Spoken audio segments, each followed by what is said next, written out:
Всем привет! Сегодня мы с вами поговорим о режущем механизме. Для начала же давайте узнаем, как же он крафтится. Крафтится он из продвинутой электросхемы, продвинутого корпуса механизма, железного стержня и двух электромоторов. Для чего же он нужен?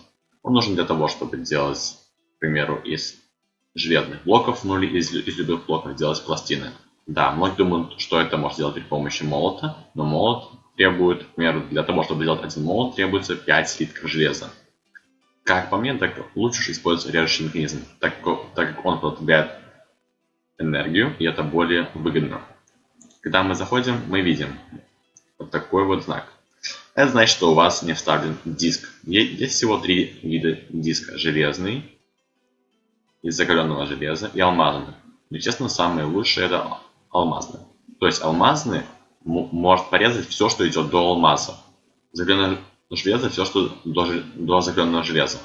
И железный все, что до железа. Ну, давайте с вами ставим, к примеру, алмаз. Все, мы видим, ошибка пропала.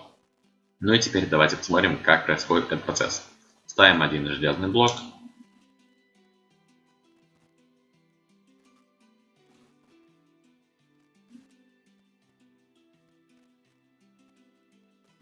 И мы получаем на выходе 9 железных пластин.